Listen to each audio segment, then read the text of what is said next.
আচ্ছা, আরেকটা ভিন্ন বিষয়, এটা হয়তো অনেকের জানা নাই, কিন্তু একটু শেয়ার করার প্রয়োজন আমি মনে করছি।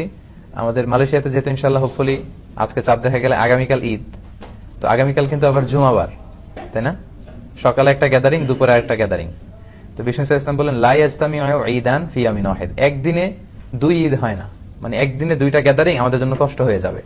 এজন্য বিষ্ণু ইসলাম বলেছেন জুমার দিনে যদি কখনো ঈদ হয় আর ঈদের নামাজে যদি কেউ অংশগ্রহণ করে, তখন জুমার নামাজটা তার জন্য আর ওয়াজিব থাকে না, এটা সুন্নাহ হয়ে যায়। রুখসা দিয়েছেন, ফ্লেক্সিবিলিটি আছে আর কি। লেটস সে আগামীকাল সকাল 7টায়, এই 7টার সময় সকালে 8-10 হাজার মানুষ এখানে অ্যাসেম্বলি করবে, এটা কি অন্য কোনো দিন সম্ভব ছিল? ঈদের কারণে সব স্কেডিউল আকপিস করে সবাই এখানে জড়ো হবে। আবার ঠিক দুপুর 12টায় এই 10-15 হাজার লোক আবার একত্রিত হওয়াটা কিন্তু আসলে অনেকের শিডিউলের সাথে কষ্টকর। এজন্য বিশ্বনবী এখানে ছাড় দিয়েছেন যে ঈদের সালাতে কেউ অংশগ্রহণ করলে ফামান আরাদা ইয়াতি ফালিয়াতি ওমান আরাদা ইয়াতাখাল্লাফ ফালিয়াতাখাল্লাফ। সাহাবারাও যখন ঈদের জুমার দিনে ঈদ পেতেন, তারা ঈদের নামাজের পরে এই ঘোষণাটা দিতেন।